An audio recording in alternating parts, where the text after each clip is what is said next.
drugs মাফিয়াৰ বিৰুদ্ধে সোণাৰী আৰক্ষীৰ তীব্ৰ অভিযান বৃহৎ পৰিমাণৰ ড্ৰাগছৰ সৈতে এজনক আটক বৰ্তমান সময়ত সুস্থ সমাজৰ প্ৰধান শত্ৰু হিচাপে থিয় দিয়া ড্ৰাগছৰ গ্ৰাসত চৰাইদেউ জিলা সোণাৰী আৰক্ষীৰ তৎপৰতাত বৃহৎ পৰিমাণৰ ড্ৰাগছ উদ্ধাৰ হোৱা ঘটনাই অঞ্চলটোত তীব্ৰ চাঞ্চল্যৰ সৃষ্টি কৰিছে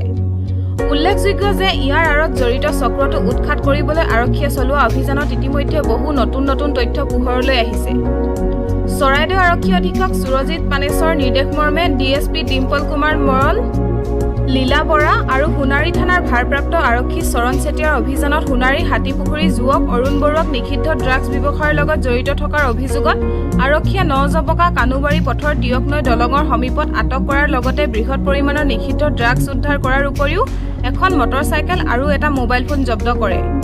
এই ঘটনাই চুবুৰীয়া ৰাজ্যৰ সীমান্তৱৰ্তী অঞ্চলটোত দীৰ্ঘদিন ধৰি ড্ৰাগছ মাফিয়াৰ সন্ত্ৰাস চলি থকা বুলি উঠি অহা অভিযোগক সত্য প্ৰমাণিত কৰিছে